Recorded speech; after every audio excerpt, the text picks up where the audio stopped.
Buen día, ingeniero. Hoy vamos a ver un capítulo nuevo.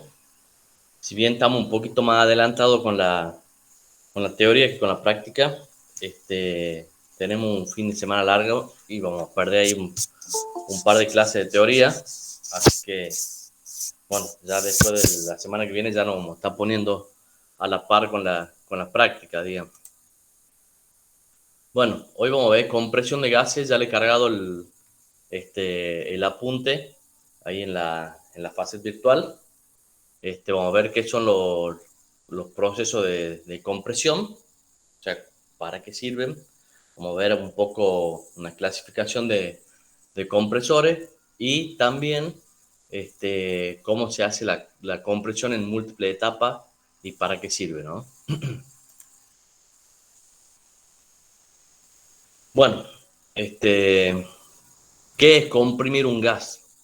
Comprimir es reducir el volumen, ¿no? O sea, en general.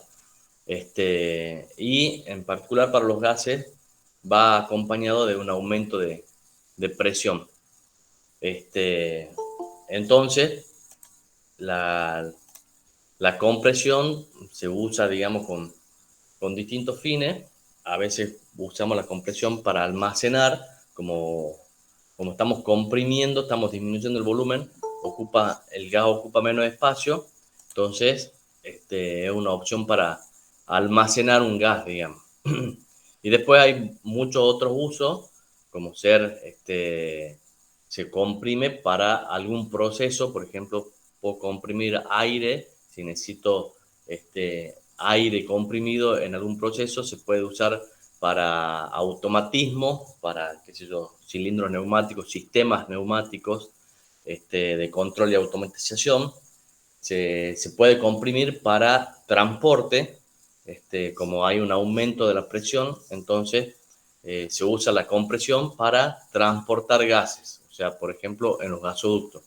Lo que se hace es levantar la presión y esa presión va venciendo las resistencias, los rozamientos en el, en el flujo, digamos, del gas y puedo lograr transportar ese gas.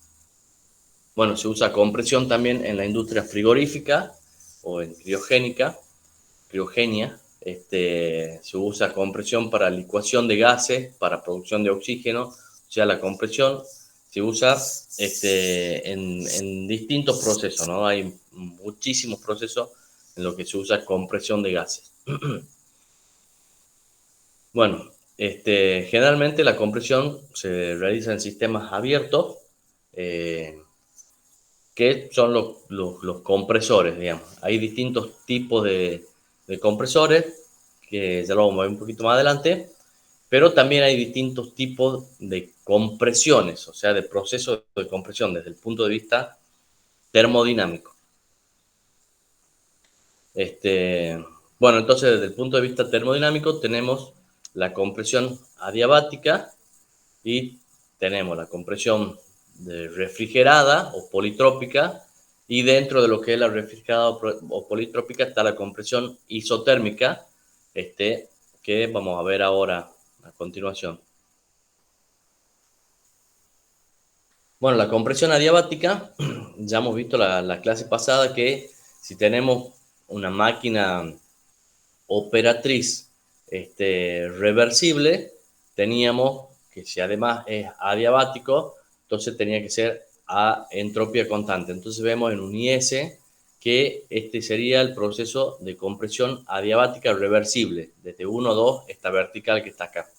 Bien, ahora si el proceso es adiabático, pero es irreversible, habíamos visto que tenía que aumentar la entropía, o sea, tiende a aumentar la entropía. Entonces, el punto 2 va a estar con una entropía mayor. Entonces, pasamos desde el punto 1 hasta el punto 2' acá, a la misma presión, ¿no? O sea, estamos partiendo de la presión 1, en el estado 1, y queremos llegar a la presión 2. Si si el compresor es adiabático, vamos a llegar por esta transformación. Ahora si es adiabático, esta es si es adiabático reversible. Ahora, si es adiabático irreversible, vamos a llegar hasta la presión 2 por una transformación más o menos como esta. Bien, y si lo vemos en el PV, tenemos de 1 a 2, la línea llena, la compresión reversible. Acuérdense que para los procesos reversibles podíamos graficar como área los trabajos en el PV. Y desde 1 a 2' tenemos el trabajo irreversible. Bueno, si hacemos un balance acá en el compresor, vemos que como es adiabático, el calor 1,2 en este caso es 0. Entonces vamos a tener que entra una entalpía con el gas, entra un trabajo, el trabajo de compresión, el trabajo 1,2, y sale el gas con la entalpía mayor, o sea, a mayor presión y temperatura. Bien, hacemos el balance, acá lo tenemos al balance, o sea, hemos pasado para un lado el trabajo y para el otro lado las entalpías. Nos quedaría el trabajo 1,2, el trabajo de compresión, y 2 menos I1. Bien, este sería el trabajo reversible. Ahora, si el compresor es irreversible, este I2 va a ser I2'. Fíjense que el valor de I2' es mayor, por lo tanto, cuando haga I2' menos I1, va a ser mayor que I2 menos I1. O sea que cuando el compresor es irreversible, consume más trabajo. Entonces hemos visto el rendimiento termodinámico de las máquinas operatrices, lo habíamos definido como el trabajo reversible sobre el trabajo irreversible. Entonces vemos acá que tenemos I2 menos I1 sobre I2' menos I1. Este valor va a ser siempre menor que 1. Y ese valor varía, depende del tipo de compresores, más o menos entre 0,6 y 0,9. Para un compresor a émbolo o a pistón, digamos, ese valor está más o menos entre 0,6 y 0,8. Y para los compresores tipo turbocompresores, o sea, por fenómenos fluidodinámicos, tenemos rendimientos de 0,8, 0,9 más o menos. Bueno, y para comparar, las bombas tienen más o menos rendimiento de 0,7. La diferencia entre un compresor y una bomba es que los dos realizan un trabajo de compresión, le podemos llamar, pero las bombas trabajan con líquidos y los líquidos son incompresibles. Entonces, son equipos diferentes. Yo no puedo poner un líquido en un compresor porque lo voy a romper, y tampoco puedo hacer que una bomba bombee aire o un gas porque no tiene la capacidad de hacerlo. O sea, las dos máquinas son similares en concepto, digamos, o sea, el efecto útil es similar, pero trabajan con fluidos en distintas condiciones.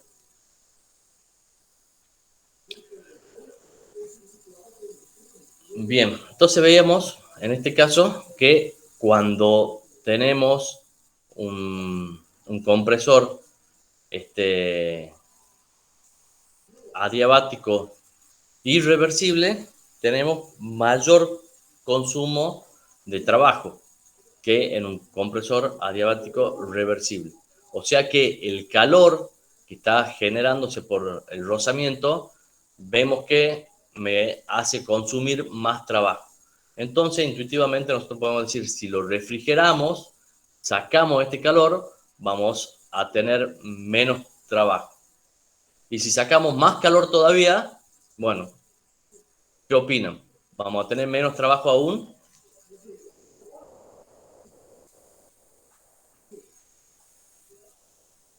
¿Están de acuerdo con ese razonamiento? Si yo tengo un compresor reversible, adiabático, voy a tener un trabajo 1, digamos acá. Y si tengo un compresor irreversible, adiabático, voy a tener un trabajo mayor que 1. ¿Están de acuerdo que si yo lo refrigero, voy a tender a acercarme al valor del trabajo reversible? sacando el calor ese que se ha generado con la irreversibilidad. Ahora, si yo lo refrigero más todavía, o sea, saco más calor del que se ha generado con la irreversibilidad, ¿qué opinan? ¿Bajará también el trabajo? Bueno, ya le he dicho que si no participan de la clase y no prenden la cámara, vamos a dar la clase por dada y después la verán ustedes solos, ¿no? O sea, tenderá a ser reversible, pero eh, ¿debería bajar el trabajo, ingeniero? Claro, eso es lo que yo le pregunto. ¿Qué opinan ustedes así intuitivamente? Si ustedes tienen un Pero compresor, bajaría el rendimiento porque disminuye el trabajo. pero el trabajo, o sea, el rendimiento es el trabajo real sobre el trabajo, acá está, el trabajo reversible sobre el trabajo irreversible. Si yo hago que el trabajo irreversible sea menor, mejora el rendimiento, digamos. O sea, el trabajo reversible es como el efecto útil, digamos, que estoy buscando. O sea, yo quiero llegar hasta esta presión. Este, Ahora, si yo consumo más o menos trabajo, voy a tener más o menos rendimiento, digamos. O sea, en este caso es una máquina que consume trabajo, no es una máquina que me entrega trabajo. Entonces, si yo tengo más consumo de trabajo, o sea, es peor, digamos, yo estoy haciendo el mismo efecto útil, o sea, estoy comprimiendo la misma presión, pero consumiendo más trabajo, me cuesta más, ¿se entiende? Entonces, en ese caso, si yo consumo más trabajo, tengo un rendimiento menor, digamos. En este caso de las máquinas operatrices, como son los compresores. Entonces a mí me conviene tener menos consumo de trabajo, porque el consumo de trabajo es un gasto. Si ustedes se ponen a ver, ¿quién entrega este trabajo en un compresor, en una gomería, por ejemplo? La energía eléctrica. Acá hay un motor eléctrico que con energía eléctrica me entrega un trabajo. Entonces, cuanto más trabajo consuma el compresor, más energía eléctrica va a gastar y más plata voy a tener que sacar del bolsillo, digamos. Entonces, yo lo que quiero es que tenga un rendimiento lo más alto posible. Entonces, si yo tengo que acá se generan irreversibilidades, eso hace que consuma más trabajo. O sea, las irreversibilidades generan calor. Y ese calor, fíjense, intuitivamente podemos ver que va en contra del proceso que estamos buscando. Nosotros queremos comprimir. Y cuando nosotros calentamos algo, calentamos un gas que tiende a hacer, a comprimirse o a expandirse, si yo lo caliento Tiende a expandirse. tiende a Expandirse. expandirse. Entonces, el calor acá generado va en contra de mi proceso. Entonces, intuitivamente vemos que si yo le saco ese calor, voy a estar consumiendo menos trabajo. Bien, ahora si encima lo enfrío más, mientras que lo estoy comprimiendo, también voy a consumir menos trabajo, que eso es la compresión refrigerada que decíamos. Entonces, fíjense, en la práctica se hace eso, se refrigeran los compresores para consumir menos trabajo. Hay distintas formas de refrigerar los compresores. Por ejemplo, como decíamos recién, el compresor de la gomería, lo que se le hace al compresor es fabricarlo con aletas. Entonces esas aletas disipan calor hacia el ambiente, digamos. O sea, el aire del medio ambiente se lleva el calor que se transmite por el metal hacia esas paletas, digamos, hacia esas aletas que tiene el compresor. Otros compresores tienen una camisa de agua, entonces se hace circular agua a través de esa camisa, digamos, y eso enfría también el compresor. Hay distintas formas de refrigerar el compresor. Ahora veamos qué pasa desde el punto de vista termodinámico. O sea, fíjense, este sería el esquema del compresor, igual que el de recién, solo que ahora este calor no es cero, o sea, es un compresor que no es adiabático, es un compresor diatérmano. O sea, en este caso, refrigerado, le estamos sacando calor.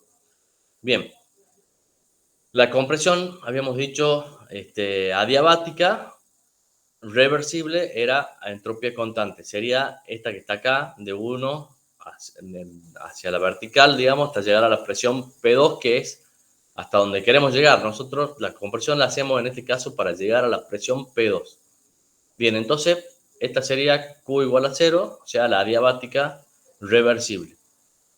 Ahora fíjense si nosotros le sacamos calor, ¿qué es lo que va a pasar? Si sacamos calor del sistema, estamos sacando un flujo de entropía, digamos. Entonces, fíjense que la entropía tiene que ir disminuyendo. Si esto es reversible, ¿no? Estamos suponiendo, o sea, que en este caso no hay rozamiento adentro del sistema. Entonces, si encima sacamos calor, fíjense que la entropía va disminuyendo. Y cuanto más calor saco, más disminuye la entropía. Y como máximo puedo llegar hasta esta situación, desde 1 hasta 2, en forma horizontal, en la cual tengo, fíjense, temperatura constante. O sea, la refrigeración sería tan grande que la compresión se hace a temperatura constante. Bien, veamos qué es lo que pasa con el consumo de trabajo en estos distintos casos. Fíjense que si lo vemos nosotros esto en el PV, tenemos esto de 1 acá hasta la presión P2, tenemos la compresión adiabática reversible. Ahora, si vamos refrigerando, cada vez nos vamos yendo hacia la izquierda hasta que llegamos a esta que sería la isoterma. Fíjense que acá tengo el trabajo reversible, adiabático reversible, rayado ahí, y esto me da una idea de que el trabajo va a ir disminuyendo. Acuérdense que en el diagrama PV podemos ver los calores, los trabajos como áreas, siempre y cuando estemos hablando de proceso reversible. Entonces esto, si no es un proceso reversible, esto me va a dar una idea más o menos de lo que pasa, pero no voy a poder calcular exactamente el trabajo si no es reversible, ¿no? Va a haber una pequeña diferencia ahí. Pero esto me da una idea. Entonces, vamos al balance. Hacemos el balance acá. Tenemos que entra la entalpía 1 con el gas entre el trabajo y sale con el gas y 2 y a través de las paredes sale el Q12. Ahí abajo tenemos representado el balance. Fíjense, lo acomodamos. Vamos a tener que el trabajo va a ser I2 menos I1 más Q12. Entonces veamos cuál es la relación que van teniendo esta ecuación a partir de la refrigeración. Fíjense, si yo aumento la refrigeración, aparentemente en esta ecuación que nos queda, parecería como que el trabajo sería mayor. Pero fíjense que cuando nosotros vamos aumentando la refrigeración, el I2 se va haciendo más chico. Entonces, fíjense acá, a priori es medio difícil saber si lo que yo aumento de refrigeración es mayor o menor que lo que disminuye el I2. Entonces, fíjense acá en el IS, como estamos hablando en este caso de gases ideales, puede ser un TIS. Entonces, fíjense acá, a medida que voy aumentando la refrigeración, cómo va disminuyendo la entalpía. Entonces, fíjense, acá voy desde 1 a 2, esta que está ahí, que estoy siguiendo con el cursor. Fíjense que este sería el calor, Q12. ¿Y cuál será la diferencia de entalpía? Bueno, la diferencia de entalpía, acuérdense que en un TS, acá vemos que la entalpía disminuye, qué sé yo, desde este punto que estábamos viendo, del proceso reversible, hasta lo podemos ver acá en el IS, sería este pedacito de acá, sería lo que disminuye la entalpía, pero eso, en la escala comparado con el calor, ¿cuál es mayor, digamos? No lo podemos ver así nomás a simple vista, tendríamos que hacer algún cálculo. Entonces, vamos a usar el TS en vez del IS. Fíjense, acá en el TS tenemos lo que decíamos recién, esta de 1 a 2, ahora le hemos puesto subíndice 2' y 2 segundas para para que lo diferenciemos y podamos calcular esa diferencia de entalpía con respecto al calor de refrigeración, ¿no? Fíjense, de 1 a 2 es la adiabática reversible. O sea, acá no hay calor, digamos. O sea, el calor vale 0. O sea, el área por abajo de la curva acá es 0. Ahora supongamos que vamos de 1 a 2'. Entonces, fíjense, la compresión va de 1 a 2'. El calor en el TS, fíjense que la entropía ha disminuido, o sea que es calor que saco, es todo lo que está por abajo de la transformación 1, 2'. Entonces, fíjense, yo lo estoy recorriendo ahí con el mouse. Eso sería el calor de refrigeración 1, 2'. Q, 1, 2'. Bien, ahora fíjense que nosotros lo que queremos hacer es ver si el trabajo aumenta o disminuye con la refrigeración. Acá vemos que hay un calor mayor, pero veamos la entalpía, si esta I2 es mayor o menor, digamos, y en qué medida, digamos, comparado con el Q12. Entonces, volvamos acá. Lo que queremos ver ahora, la diferencia de entalpía. Ya tenemos cuánto es el calor. Ahora veamos la diferencia de entalpía. Entonces, acá tengo el punto 2' y queremos ver la diferencia de entalpía I2' menos I1. Bueno, esa diferencia de entalpía va a ser toda el área de un triángulo acá grande, I2' menos el área de un triángulo acá un poco más chico, partiendo desde 1, y me va a quedar esto que está acá, que estoy recorriendo con el cursor. Fíjense, desde acá S2' hasta 2', bajo hasta 2 segundas, bajo hasta S2 segundas y así. Esa sería la diferencia de entalpía I2' menos I1. Fíjense que en ese caso el calor es un poquito más chico que la diferencia de entalpía. En ese caso que está dibujado ahí. Entonces vemos que he ganado, digamos, porque tenemos un trabajo menor, digamos. Ahora, ¿cuánto podríamos disminuir el trabajo? Fíjense que yo puedo hacer que la compresión sea, como máximo habíamos dicho, que llegue hasta el punto de que sea isotérmica. Entonces, en ese caso, vamos a pasar de 1 hasta 2 segundas por una horizontal. Entonces, fíjense, a temperatura constante, esa sería la compresión isotérmica. El calor que le saco al compresor, en ese caso, fíjense que sería el área por abajo de la transformación. La transformación es de 1 hasta 2 segundas, o sea que todo esto sería el calor de refrigeración. Y el trabajo que le doy al compresor, en ese caso, perdón, bueno, falta la diferencia de entalpía. Fíjense que acá la diferencia de entalpía I2 segundas menos I1 sería igual a 0. Esto si fuese un IS, vemos que acá tiene la misma entalpía. I2 segundas, I1 tienen la misma entalpía. Entonces la diferencia de entalpía va a ser en ese caso 0. Entonces fíjense que en este caso de la isoterma, todo este calor va a ser igual al trabajo. Volvamos a la ecuación. Fíjense que acá en esta ecuación la diferencia de entalpía es 0, por lo tanto el trabajo que le tengo que dar al compresor cuando es isotérmico es igual al calor de refrigeración. Y fíjense cómo ha ido disminuyendo el calor, el trabajo, perdón. Entonces fíjense que en el primer caso, el compresor adiabático reversible, yo paso de 1 hasta 2 y el trabajo que le tengo que dar es toda el área esta grande. Fíjense que voy recorriendo con el mouse, con el cursor. Toda esa área grande es el trabajo que le tengo que dar al compresor adiabático reversible. Ahora, si es refrigerado, fíjense, el trabajo que le tengo que dar es el área esta que queda como rayada en forma cuadriculada, digamos.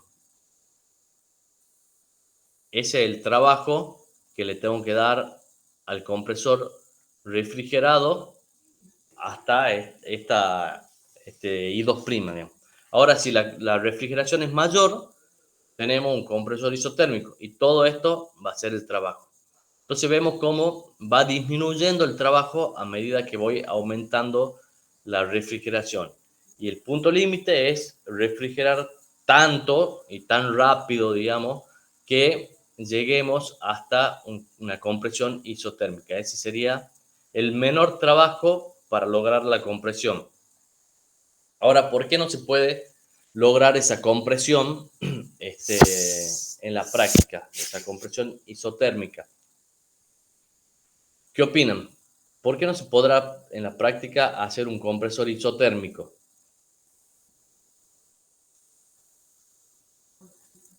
Bueno, no se puede porque la transmisión de calor es relativamente lenta. Fíjense que nosotros entregamos trabajo y el trabajo se transmite en forma instantánea. O sea, yo transmito potencia o trabajo con un motor, instantáneamente lo recibe el consumidor. Ahora, si yo quiero transmitir calor, necesito un determinado tiempo, digamos, para poder hacer esa transmisión de calor. Entonces, como acá estamos en un proceso en el cual estoy entregando trabajo y al mismo tiempo sacando calor, el trabajo que le entrego es instantáneo, pero el calor que saco requiere de un tiempo, es lento, digamos, relativamente lento sacar calor comparado con entregar trabajo. Entonces, por eso no se puede hacer una compresión isotérmica.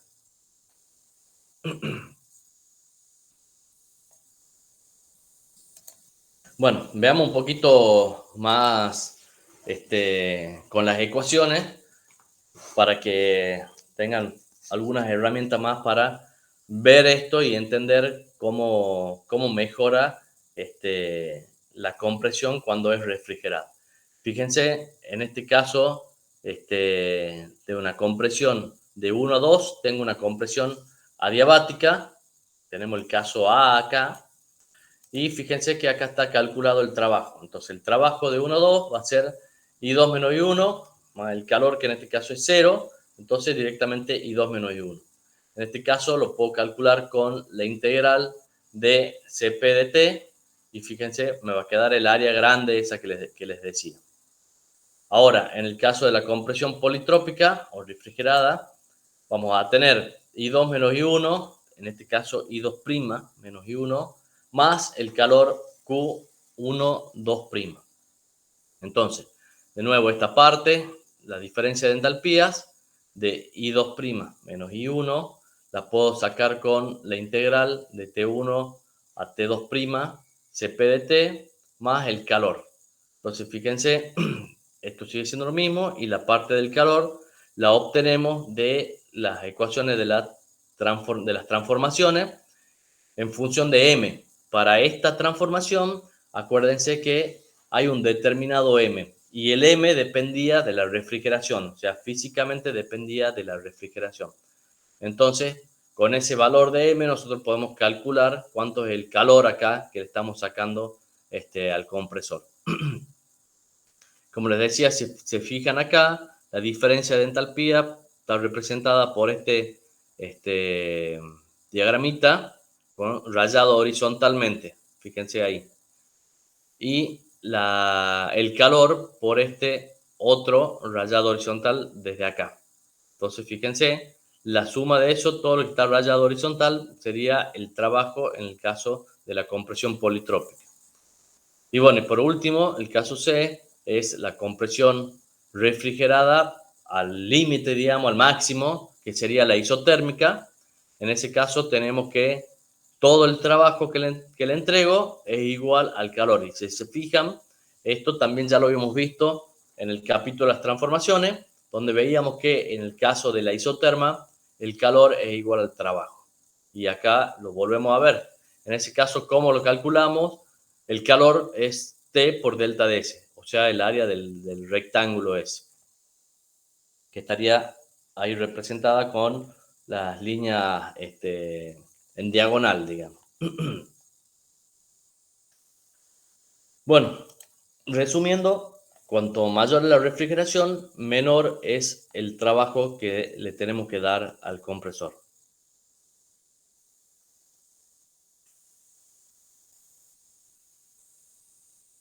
Bien, y fíjense que el rendimiento que nosotros habíamos dicho, el rendimiento termodinámico, fíjense que en este caso, acá el rendimiento termodinámico está definido como el trabajo reversible con respecto al trabajo irreversible. Pero ahora cuando está refrigerado el compresor, este trabajo irreversible puede llegar a ser mucho menor que el trabajo reversible. Entonces, fíjense que acá el rendimiento podría tomar valores mayores que 1. Entonces, vemos que en ese caso no nos conviene usar el trabajo reversible como un punto de comparación. Lo que nos conviene hacer es usar el trabajo isotérmico como un punto de comparación. Entonces se define el rendimiento isotérmico del compresor, que también es un rendimiento termodinámico, pero está referido al trabajo reversible de la isotérmica, o sea, al trabajo de compresión de la isotérmica. Entonces, fíjense que ahora tomamos esta base de comparación y el rendimiento isotérmico del compresor va a ser el trabajo reversible para el isoterma sobre el trabajo real, o sea, sobre el trabajo irreversible, o sea, sobre el trabajo de la compresión refrigerada. Y vemos que ahí siempre va a ser menor que 1. Ingeniero, Sí, ese rendimiento siempre lo tomamos cuando tenemos una buena refrigeración, ¿verdad? no, O en algunos este casos. rendimiento lo toma cuando tenés cualquier compresor con alguna refrigeración. Si vos sabés que el compresor no es refrigerado, podés usar el rendimiento termodinámico que hemos visto recién, este de acá, pero en general todos los compresores son algo refrigerados, digamos. Por lo menos, como les decía, tienen por lo menos unas paletitas acá, unas aletitas para refrigerar por lo menos con el aire ambiente, digamos. Entonces, en general, se usa el rendimiento el rendimiento isotérmico.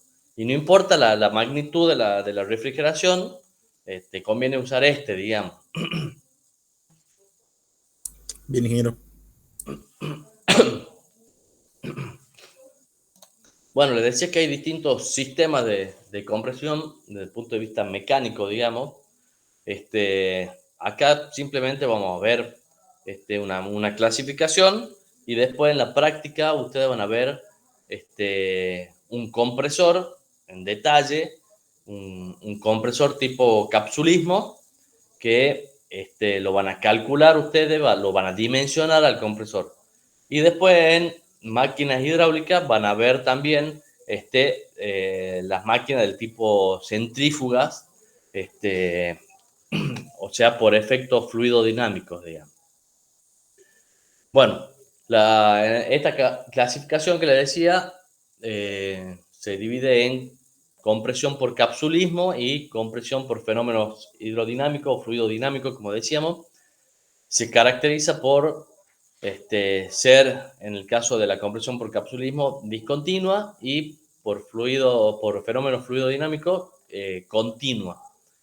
O sea, un compresor por capsulismo es, por ejemplo, el compresor que ven en la gomería, o sea, un compresor alternativo con émbolos, por ejemplo.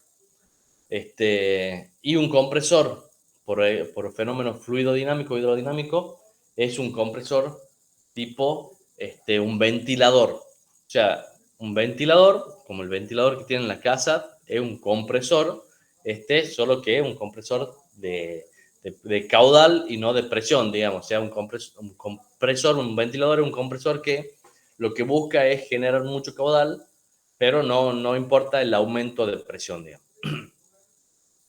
Pero así como funciona un ventilador son los compresores de fenómenos fluidodinámicos y son continuos. El aire está circulando constantemente por el ventilador. Bueno, en los compresores fluidodinámicos es así.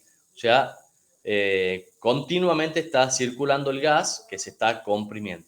En cambio, en los compresores por capsulismo tenemos un émbolo con un cilindro que se va moviendo y en un momento hace un trabajo de aspiración y en otro de compresión. Y así sucesivamente en forma alternativa, digamos. Bueno, dentro de los compresores por capsulismo tenemos compresores alternativos, émbolo o pistón, como les decía. Tenemos compresores rotativos, compresores root, compresores helicoidales.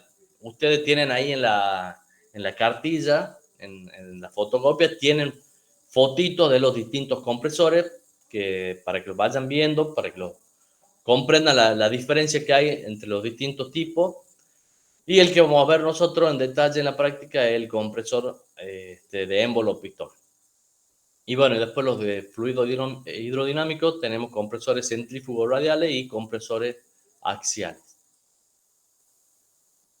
Bueno, fíjense, acá tienen el esquema de un compresor de émbolo, de pistón en este caso. Tienen acá el pistón, tienen un sistema de biela manivela que lo que hace es transformar el movimiento giratorio acá, puede ser, qué sé yo, de un motor eléctrico, en un movimiento alternativo oscilante acá. Entonces esto va girando y fíjense, acá la manivela va tomando esa circunferencia y la biela va continuando, digamos, con eso y transformando este movimiento circular en un movimiento alternativo acá del pistón. Entonces el pistón va y vuelve acá dentro del cilindro. Bueno, cuando el pistón va en esta dirección, o sea, hacia la izquierda, digamos, está comprimiendo. Y cuando va hacia la derecha, en el dibujo, está aspirando. Fíjense que para que el compresor pueda hacer ese trabajo, tiene que haber válvulas. En este caso, son válvulas automáticas. Los compresores en general tienen válvulas automáticas. Fíjense cómo trabaja la válvula. Es un resorte que está acá. Lo están viendo ahí, el resorte, que tiene una tapita, digamos, lo que es la válvula propiamente dicha, que tapa acá la entrada del aire, digamos, en la admisión o aspiración del compresor. Entonces, cuando el pistón va en su carrera de retroceso, o sea, va hacia la derecha en este caso, aspira, como esto es un espacio cerrado, digamos, y la cara del pistón, acá están los aros que generan un sello con el cilindro, entonces cuando esto va en la carrera del retroceso está aspirando, entonces vence, o sea, la aspiración genera, o sea, una depresión, y esa depresión genera una fuerza que la tiende a la válvula a llevar hacia la derecha acá, a esta válvula de abajo. Entonces el aire ingresa al cilindro, digamos. Cuando esto llega hasta el punto muerto inferior, o sea, el pistón llega a la parte más hacia la derecha que puede llegar, el cilindro se ha llenado de aire. Entonces, a partir de ahí, el pistón empieza a volver. Esto está girando continuamente.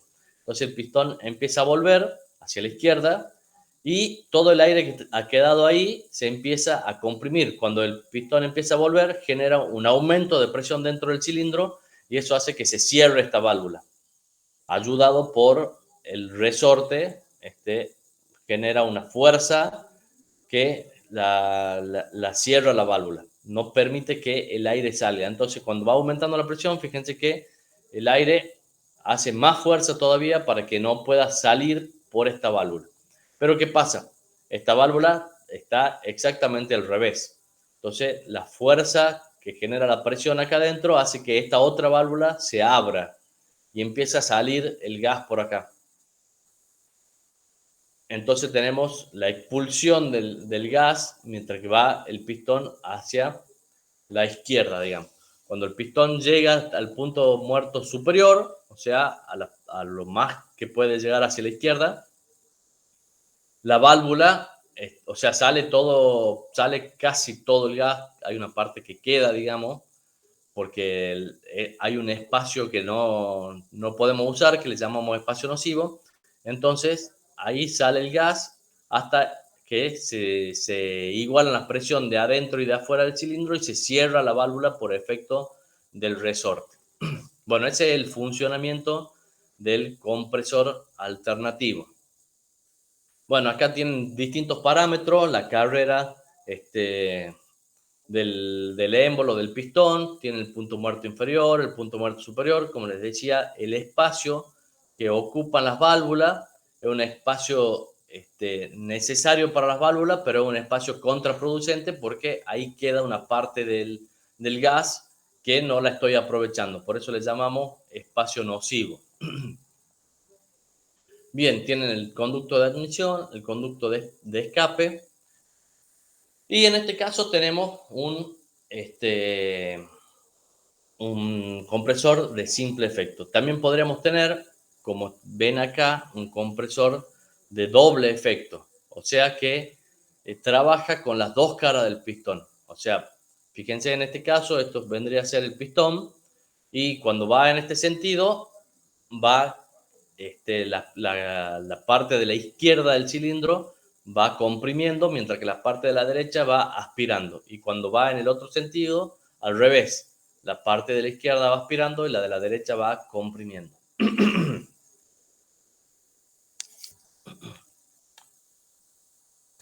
¿Se entiende el funcionamiento del compresor?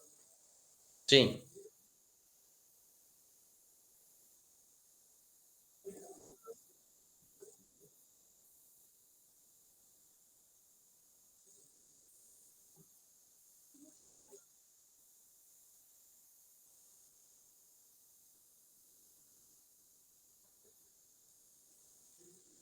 Vos acá, cuando estás comprimiendo, llega a una presión un poquito más alta que la que está, supongamos acá, el conducto de escape está conectado a un tanque acá, supongamos, un tanque de almacenamiento. Entonces, con el pistón vos llega a una presión un poquito más alta de la del tanque, para que una pueda abrir la válvula y circular el gas, y dos, para que venza la resistencia que hay en la pérdida de carga, digamos, en el conducto y la entrada al tanque, ¿no es cierto? Entonces, has logrado una presión un poquito más alta, has pasado el gas y después, cuando el pistón vuelve para atrás, ya se igualan las presiones y esto se cierra, digamos. Y con el tanque supongamos que vos lo dejas quieto, ahora lo apagas el compresor, y como el tanque está a mayor presión que lo que está conectado acá a la atmósfera, digamos, o el remanente que pueda llegar a tener ahí, si esto ha vuelto un poquito, eso está a una mayor presión que la que está acá el cilindro, entonces la mayor presión hace que la válvula cierre automáticamente. Fíjate que si tengo presión de este lado mayor que la que está dentro del cilindro, esta válvula de escape cierra solita, digamos. No sé si esa era la consulta que me decía.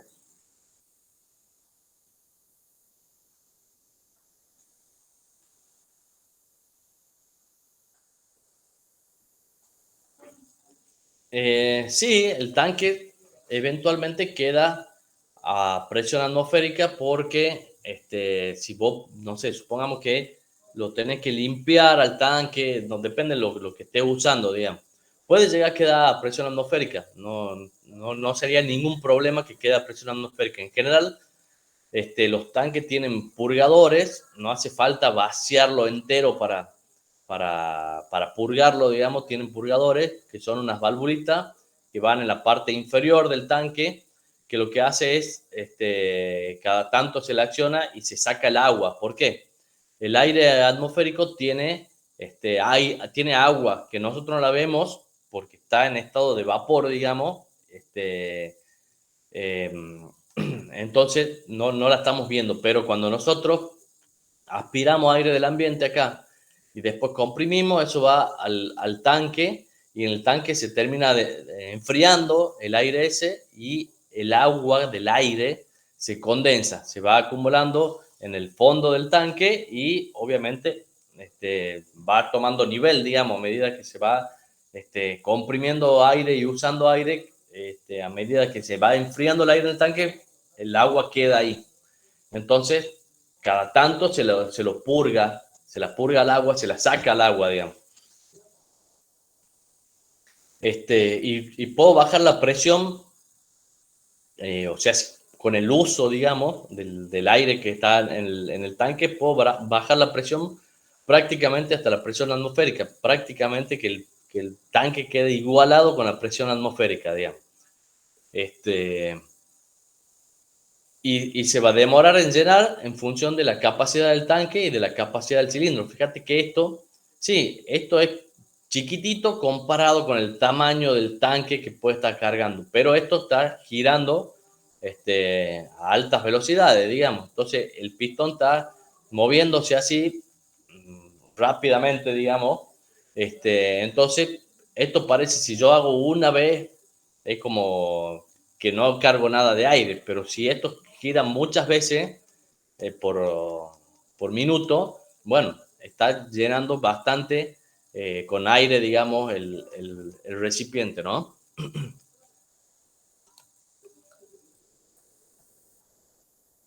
Ya vamos a ver un poquito más adelante, cuando veamos el diagrama, cómo es realmente, va a ver cómo las presiones acá tienen que ser un poquito más bajas para que entre el aire por la válvula de admisión, y acá tienen que ser un poquito más altas para que salga el aire. Claro, vamos a ver más adelante.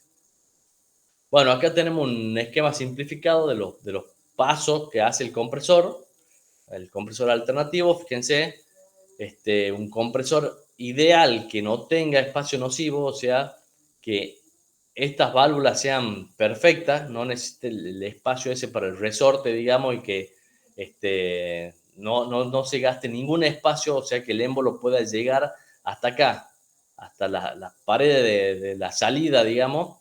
En ese caso tengo un compresor ideal sin espacio nocivo, que sería esto que está acá. El émbolo llega acá hasta la tapa, digamos. Bueno, en este caso tengo este diagrama en el PV. Fíjense, bueno, supongamos que partimos de acá. Vamos a tener una compresión de 1 a 2 que va a ser con un determinado M. Después de 2 a 3 tenemos la expulsión del gas. De 3 a 4, si este compresor es ideal, ha salido todo el gas. Entonces tengo una reexpansión. O sea, en este caso es vertical porque ha salido todo el gas. Si no ha salido todo el gas, queda un poquito de gas, va a haber una reexpansión de ese gas. Acá la reexpansión es directamente vertical, digamos.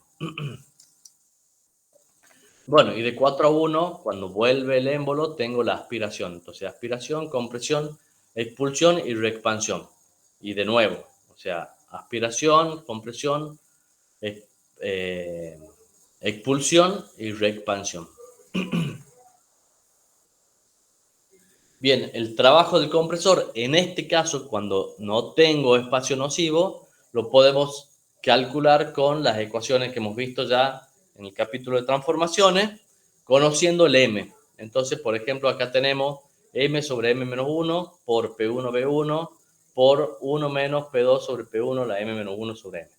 Puedo usar eso, o acuérdense que habíamos visto una ecuación que era más fácil de acordarse, pero teníamos que conocer los dos estados, o sea, presión y volumen a la entrada y presión y volumen a la salida. En ese caso era M sobre M menos 1 por P1V1 menos P2V2.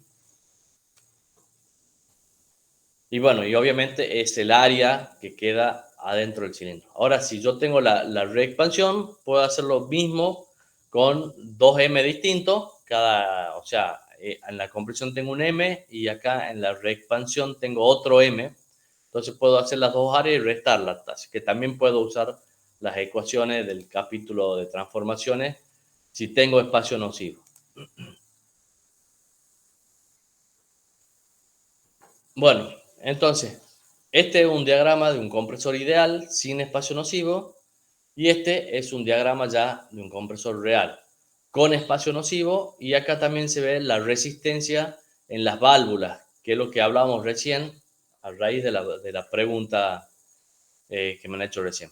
Entonces, fíjense, lo que está con comillita acá, P1 prima, es la presión afuera del compresor. O sea, P1 prima es la presión, en este caso, del ambiente, si es que estamos hablando de un compresor que comprime aire atmosférico. Entonces, P1 prima sería acá la presión atmosférica. Y P2 prima sería la presión afuera del compresor, o sea, sería la presión en el recipiente donde estamos almacenando el aire comprimido. Bien, entonces fíjense, acá para que el aire entre al cilindro, tengo que generar una depresión dentro del cilindro, o sea, la presión adentro del cilindro tiene que ser menor que la presión atmosférica. Y fíjense que además tengo una resistencia, o sea, eso sería, por ejemplo, acá, en el punto 1 tendría la presión 1 dentro del cilindro, que es menor que la presión P1'. Entonces, dentro del cilindro tengo una menor presión que hace que el aire entre. Pero además, tengo que vencer la resistencia en el rozamiento, o sea, la pérdida de carga de la válvula. Entonces, tengo que bajar un poquito más la presión para vencer la válvula. Una vez que venzo la presión, o sea, el rozamiento de la válvula, tengo la presión dentro del cilindro constante. Fíjense ahí. Entonces, todo esto sería desde 4 hasta 1, la aspiración. Y fíjense que acá tengo un volumen desde lo que es el espacio nocivo hasta que ha empezado a aspirar, que, o sea, es como que no ha estado entrando aire. Recién acá en el punto 4 empieza a entrar aire, digamos, al cilindro. O sea, yo tengo un espacio nocivo acá que aparentemente yo diría, bueno, a partir de ese volumen es donde entra aire. No, ese espacio nocivo ha hecho que, mientras que haya en la compresión anterior, ha hecho que quede gas ahí y ese gas se reexpande, fíjense, hasta acá y recién empieza a comprimir desde ahí el compresor, perdón, empieza a aspirar desde ahí el compresor. Bueno, entonces de 4 a 1 tenemos la aspiración, después tenemos la compresión con un M, acá M1, y de nuevo, si yo llego hasta el punto 2, no voy a poder entrar con ese gas hasta, o sea, hasta el punto 2', digo, si yo llego hasta esta presión P2', no voy a poder entrar con ese gas al cilindro porque está a la misma presión. Tengo que tener una presión mayor para poder entrar. Y acá esa presión mayor tiene que ser lo suficientemente más alta como para vencer la resistencia de la válvula y del conducto que llega hasta el recipiente, ¿no? Bueno, después tengo desde el punto 3, como les decía, ahí ha pasado el gas, pero hay una parte que, una vez que se iguala la presión, ya no puede pasar y queda dentro de lo que es el espacio nocivo. Y de ahí se reexpande. Cuando el pistón vuelve hacia atrás, ese gas que está ahí se reexpande y hace que ocupe un espacio que luego va, una vez que el pistón ha retrocedido lo suficiente, baja la presión por debajo de lo que es la presión atmosférica y un poco más para vencer la resistencia de las válvulas y recién empieza a aspirar. Bueno, fíjense, acá hay algunos índices que nos dan una idea de la calidad del compresor. Tenemos la relación de espacio nocivo, que es el volumen que queda acá desperdiciado, digamos, con respecto al volumen de embolada, o sea, con respecto al volumen que recorre el pistón, digamos. Ese sería el volumen de embolada. Fíjense, acá está el volumen de embolada y este es el volumen de espacio nocivo. Esa relación me da una idea de la calidad constructiva del compresor. Cuanto menor es esa relación de espacio nocivo, cuanto menor es epsilon, mejore el compresor, digamos. O sea, me da una idea de que el volumen de espacio nocivo es más chiquito. Ese valor varía entre 3 y 8%. Después tenemos un rendimiento volumétrico. Fíjense, el rendimiento volumétrico es el volumen realmente aspirado de aire con respecto al volumen teóricamente aspirado, que sería el volumen de embolada. Ese rendimiento volumétrico depende de la relación de presiones, porque fíjense que cuanto más grande sea la relación de presiones, más aire queda en el espacio nocivo, que luego se reexpande, entonces hace que el volumen de aspiración sea menor. Por otro lado, o sea, depende del tamaño del espacio nocivo y de la curva esta, o sea, del exponente de la politrópica acá, M2. Y también tenemos un rendimiento termométrico que le llamamos, que es la relación de temperaturas al final de la expansión con respecto al comienzo de la aspiración, perdón, con respecto al comienzo de la aspiración. Entonces, fíjense, T1' es la temperatura que hay al comienzo de la aspiración, afuera del cilindro, o sea, si estamos hablando de un compresor atmosférico, es la temperatura del ambiente. Y acá tengo T1, que sería la temperatura una vez que ha llegado al final de la aspiración. Fíjense que esta T1 va a ser mayor que la temperatura atmosférica. ¿Por qué? Porque el gas o el aire está circulando a través de las válvulas, está sufriendo un rozamiento, entonces se está calentando. Y por otro lado, el compresor está funcionando y tiene también una temperatura. Entonces esas dos cosas hacen que el aire se caliente, digamos, al entrar, y como se calienta, tiene menor densidad, por lo tanto en masa entra menos cantidad de aire. Entonces, por lo tanto, este rendimiento termométrico también me da una idea de la calidad del compresor. O sea, cuanto mayor sea la temperatura que aumenta el aire, significa que voy a poder comprimir menos cantidad de aire, digamos. Bueno, entonces se darán una idea de que yo puedo comprimir, pero hay ciertos límites. ¿Qué piensan que va a pasar si el compresor tiene un espacio nocivo grande y quiero llegar a presiones muy altas? ¿Qué opinan?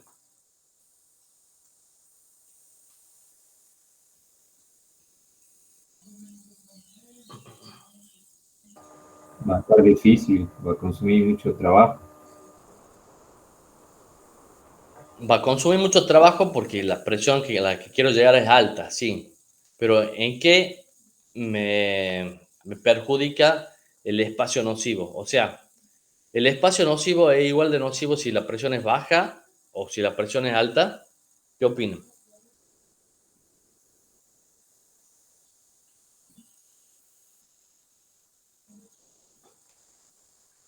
¿Qué va a pasar si la presión es alta y tengo un espacio nocivo? Fíjense, esto va a venir acá y va a llegar hasta este punto 4. Fíjense todo lo que he desperdiciado. Ahora, si la presión es más alta todavía, supongamos que llega un punto acá, esto sigue comprimiendo, hago la expansión acá y arrancamos de acá. Esta curva supongamos que mantenga la misma pendiente, pero arranco de más arriba.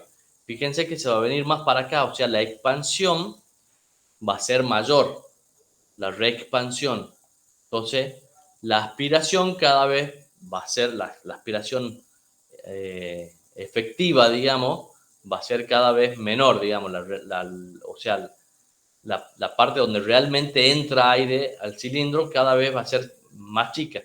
Todo esto, el volumen de embolada, todo esto lo que se mueve el pistón, y fíjense que acá lo que ha aspirado es más chico. Cuanto mayor sea la presión, con el mismo volumen de espacio nocivo, se me haría más chico, digamos, la cantidad de aire realmente aspirado.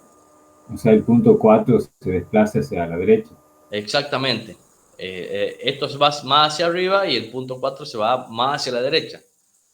Entonces, fíjense que cuanto mayor sea la presión, más cuidado tengo que tener en el espacio nocivo. Pero hemos dicho que el espacio nocivo es inevitable. O sea que tarde o temprano voy a tener un espacio nocivo. Entonces, en ese caso, ¿qué es lo que va a pasar? Voy a poder comprimir hasta presiones muy altas si siempre va a haber un espacio nocivo. Y va a haber un límite en el que el punto 4 esté muy cerca del 1.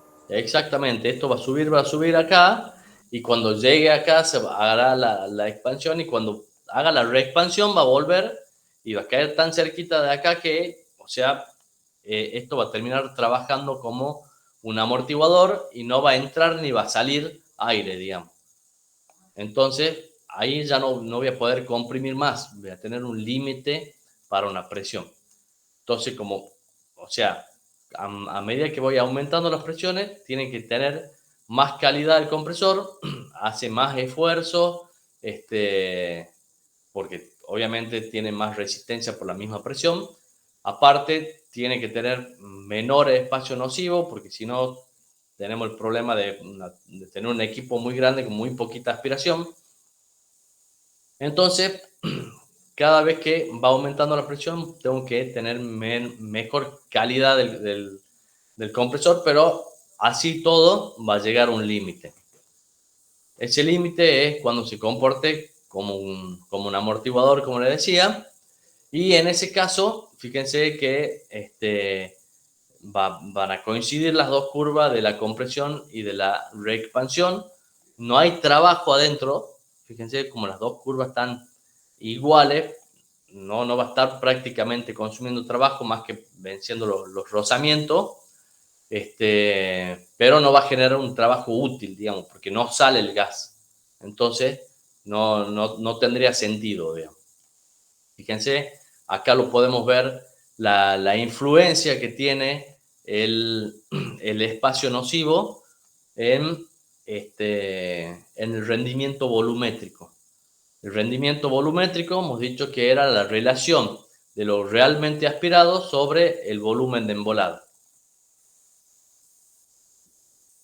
Y el espacio nocivo la relación de espacio nocivo es el volumen de espacio nocivo sobre el volumen de embolada. Entonces, fíjense que a medida que vamos aumentando la presión, vamos a necesitar mejores valores del rendimiento de la relación de espacio nocivo para tener rendimientos volumétricos razonables, digamos. Si la presión es muy alta y esto se hace muy grande, vamos a tener que el rendimiento volumétrico tiende a cero, digamos.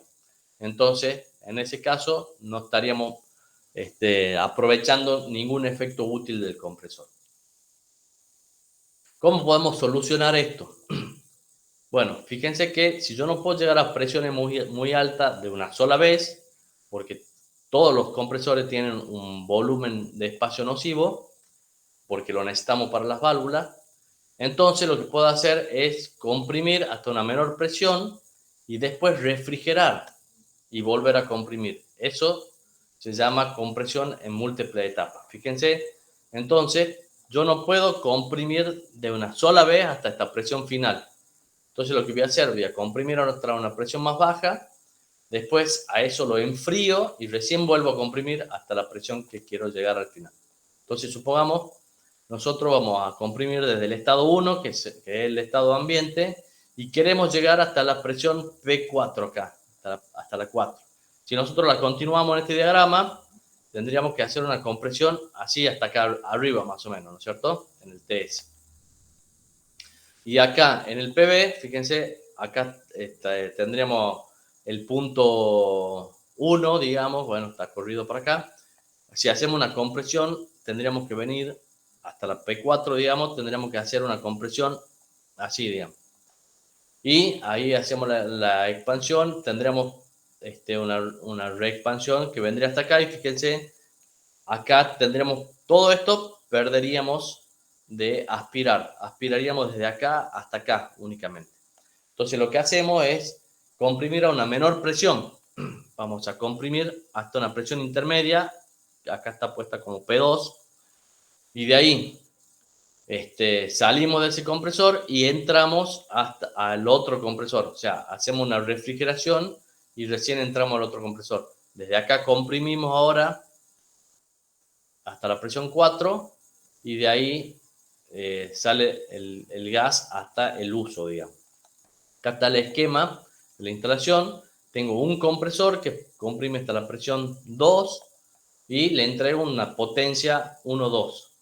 Después, esos gases salen, se enfrían, pasan por un intercambiador de calor donde se enfrían y los gases ya fríos entran a otro compresor para comprimirse hasta la presión final 4. En este otro compresor se consume la potencia 3,4. No tiene sentido tener dos motores. Lo que se hace es se pone un solo motor y todo hermanado con un mismo eje, digamos.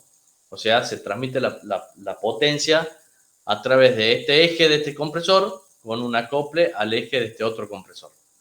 Mecánicamente, la idea es que las potencias consumidas por los dos compresores sean similares. ¿Para qué? Para que el tamaño de los compresores sean similares. Para que las potencias de los dos compresores sean similares, hay que cumplir con una relación de presiones entre los compresores, que ya lo vemos más adelante, pero quiero que entendamos bien el esquema antes de que avancemos. Entonces, en el TS es bastante sencillo, fíjense, nosotros comprimimos y en este punto refrigeramos, lo enfriamos al gas hasta la temperatura prácticamente la misma que la original, digamos. Acá volvemos a comprimir y llegamos hasta la presión final con una determinada temperatura. Fíjense que el límite de operación generalmente está dado por esta temperatura. Entonces, esta temperatura me va a decir hasta dónde puedo comprimir.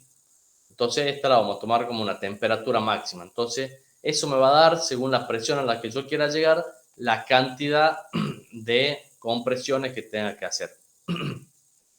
Pero bueno, básicamente nosotros comprimimos, refrigeramos y volvemos a comprimir. Entonces, fíjense acá, hacemos la aspiración, la compresión hasta este punto, ahí hacemos la expulsión, se refrigera, en la refrigeración cae un poquito la presión de 2 hasta 3 y de ahí volvemos a hacer la aspiración en el otro compresor. Acá abajo aspiramos, comprimimos nuevamente y hacemos la expulsión. Ahí aprovechamos ese gas y tenemos una reexpansión acá desde 4 hasta este compresor y lo mismo teníamos en este otro, digamos. La parte que no ha salido tiene una pequeña reexpansión acá. Entonces fíjense cómo la reexpansión se hace menos importante acá, la aspiración es mejor teniendo múltiples etapas y además tenemos un ahorro de trabajo. Fíjense que si yo hubiese hecho toda una sola compresión acá, tendría todo este trabajo grande, digamos, de compresión. Al hacer en 2 etapas, me ahorro toda esta partecita que está rayada acá, que sería el trabajo ahorrado. Entonces, no solamente puedo comprimir a mayores presiones, también me ahorro trabajo. Bien, se pueden llegar a hacer hasta 6 o 7 etapas de compresión, digamos, en la práctica. Más de eso no es conveniente. ¿Sí? ¿Me preguntaban algo?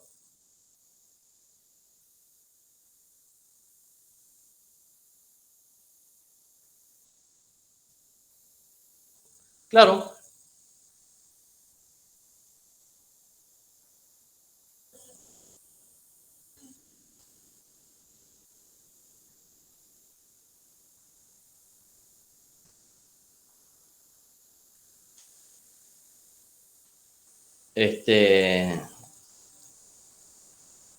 La presión va a caer un poquitito pero va a caer porque hay una circulación del gas. Por eso cae la presión, o sea, por una pérdida de carga que se llama, o sea, por el rozamiento. Por eso cae la presión. Pero si vos estás haciendo circular agua en una cañería, o sea, va a tener una presión prácticamente constante en la cañería, digamos, si está a un mismo nivel, digamos, de altura la cañería, y de una punta a la otra va a tener solamente la pérdida de carga, mientras que está circulando el agua. Si no está circulando el agua, vos vas a tener todo a presión constante. Si están las llaves cerradas, digamos, tenés todo a la misma presión. Supone que la cañería está toda a la misma altura. Cuando vos abrís la llave, se genera una pequeña diferencia de presión por la circulación de la cañería, digamos, pero está todo prácticamente a presión constante. Hay una muy pequeña caída de presión por la circulación. Bueno, acá pasa lo mismo. Ya vamos a ver más adelante, cuando veamos escurrimiento en gases, qué es lo que va pasando con esto que vos me decís del cambio de presiones, qué pasa con el volumen. En el caso del agua, es un fluido incompresible, entonces no hay problema con la variación de volumen. En el caso de los gases, sí tiene que ver la variación de volumen con el escurrimiento del gas en las cañerías, pero en este caso las cañerías son cañerías de sección constante, digamos, no tenemos mucha diferencia en lo que es la variación de volúmenes con respecto a la variación de temperatura. No tiene mucha influencia en la circulación, le podemos decir, a grandes rasgos, digamos.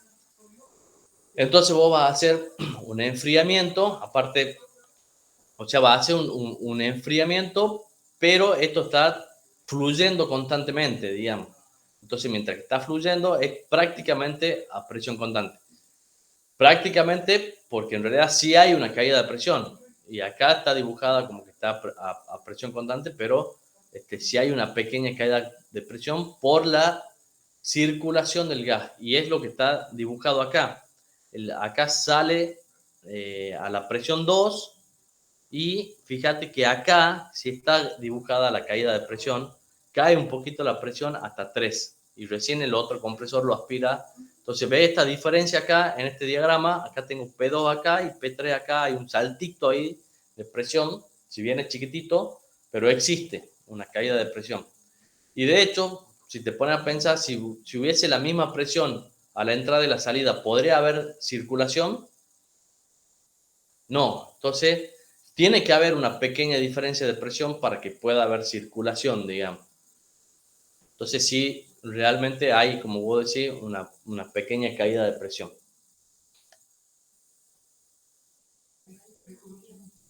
Bueno, les decía recién que aquí, para que el tamaño de los compresores sean similares, como va a trabajar con un solo motor, la idea es que las potencias sean similares. Para que las potencias sean similares, tenemos que cumplir con una relación de presiones. O sea, podríamos hacer el cálculo, pero bueno, no tiene mucho sentido. Ustedes ya saben cómo hacerlo, digamos, a partir de las ecuaciones que hemos visto en el capítulo de transformaciones. Podríamos igualar, digamos, los trabajos de los dos compresores y vamos a llegar a que para que los trabajos sean similares, para que las potencias sean similares, se tiene que cumplir que P2 sobre P1 tiene que ser igual a P3 sobre P2, igual a P4 sobre P3 y así sucesivamente. O sea, se tiene que cumplir esta relación de presiones. Puesto de otra manera, es lo mismo que decir que para dos etapas, P2 sobre P1 igual a la raíz cuadrada de P3 sobre P1. Entonces, de ahí puedo encontrar cuánto tienen que valer las presiones para que se cumpla que la potencia de cada compresor sean las mismas. Ahora, si tengo 3 etapas, puedo conocer para 3 etapas el salto de presiones en cada etapa. Entonces, volvamos al ejemplo de recién. Si yo tengo la presión P1, supongamos que sea la presión atmosférica, estamos por comprimir aire y quiero llegar hasta una presión P4 acá relativamente alta, entonces digo, bueno, si lo quiero hacer en 2 etapas, digo, ¿cuánto tiene que valer la presión acá intermedia P2 o P3, digamos ahí? Entonces ahí yo haría P2 sobre P1 tiene que ser igual a la raíz cuadrada de P3 sobre P1, en este caso sería P4 sobre P1. Entonces de ahí yo despejo el valor de, tengo P4, tengo P1 acá, despejo el valor de la presión intermedia P2, esta que está acá. Entonces, ahí podría conocer cuánto tiene que valer esta presión para diseñar el sistema en ese caso. Ahora, supongamos que yo hago el cálculo tengo P1, tengo P4 y calculo la presión P2. Ahora yo hago esa presión P2 sobre P1 y fíjense que tiene que estar entre 5 y 8. Más o menos, digamos, tiene que andar por ahí. Si es mucho más grande, significa de que tengo que elegir más etapas.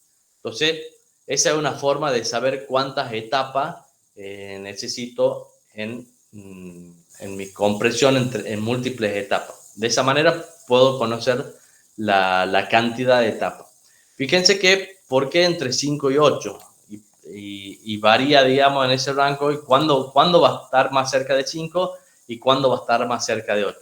Eso va a depender si la compresión es refrigerada o no, y cuanto mayor sea la refrigeración o menor sea la refrigeración, más cerca de un valor o del otro voy a estar. Bueno, entonces, otra forma de conocer cómo va a ser, o sea, de conocer la cantidad de etapas, es hacer un método gráfico. O sea, yo agarro el IS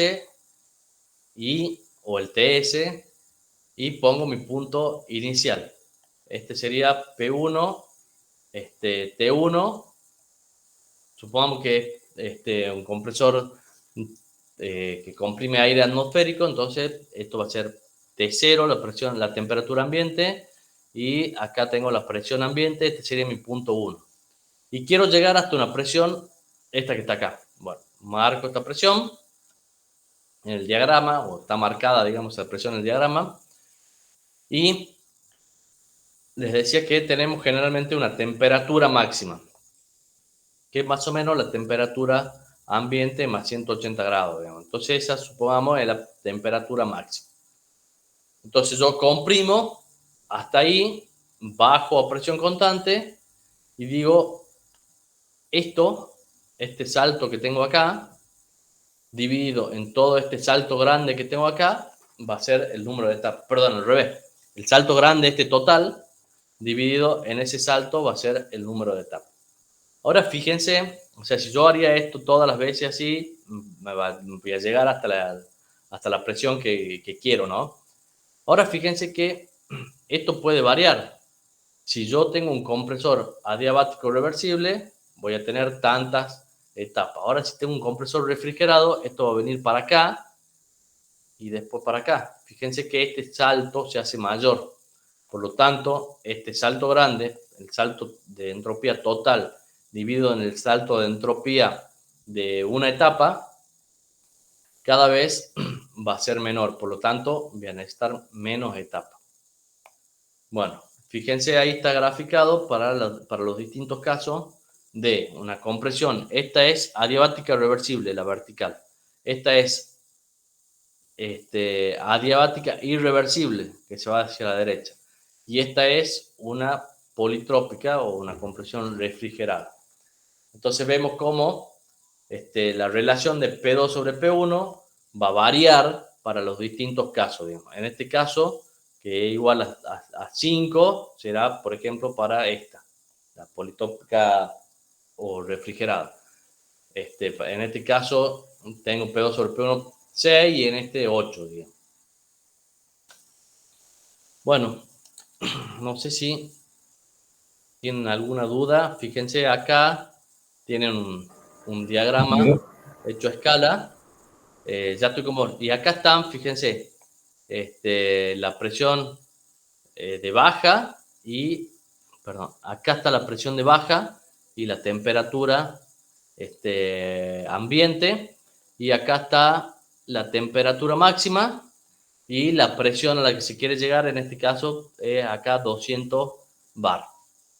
Entonces, desde 1 bar quiero llegar a 200 bar. ¿Cuántas etapas tengo que hacer? Bueno, entonces podríamos hacer el método que le digo analítico, ir probando cuántas etapas hay hasta que la relación de presiones esté entre 5 y 8, según si los compresores van a ser refrigerados o adiabáticos o no, van a ser los valores de esa relación de presión. Entonces, fíjense, y por el método gráfico, acá yo tengo el salto total de entropía y el salto de una etapa. Entonces, acá vemos que necesitaría 3 etapas, o sea, 1, 2, 3, 4, perdón, 4 etapas para comprimir, digamos, hasta 200 bar, digamos. Y en este caso está planteado con con un caso adiabático, ¿no? Con un compresor adiabático. Si fuese refrigerado, serían menos etapas, obviamente. Sí, ¿qué es lo que me preguntaron recién? En la diapositiva anterior, ahí donde dice compresión adiabática irreversible sería cuando el compresor no está refrigerado, ¿verdad? Esta de acá, adiabática irreversible, Sí. sería adiabática es que el compresor no está refrigerado. O sea, no hay intercambio de calor, eso es adiabática. Y sería esta curva de acá, adiabática y también irreversible, las dos al mismo tiempo. Adiabática irreversible. Esta de acá. Sí, claro, irreversible sería, digamos, el caso real, o sea, en la práctica. Claro, esta dice, la vertical esta es adiabática reversible. Sí. Pero reversible, o sea, no existe en la realidad, digamos, es ideal. Entonces, esta sería el caso adiabática irreversible. Bien. Esa era mi duda. Gracias. O sea, cuanto mayor calidad tenga el compresor, o sea, mejor construido esté, menos rozamiento, más pulida esté en la superficie, mejor aceitado esté todo, esto se va a acercar hacia la reversible. O sea, esta curva que está así, no se va a ir tanto hacia la derecha, sino se va a ir un poco menos hacia la derecha. O sea, va a estar más cercana a la de la vertical esta, pero nunca va a estar sobre la vertical, digamos. Bueno, no sé si tienen alguna otra duda del capítulo ¿Quieren que repasemos algo?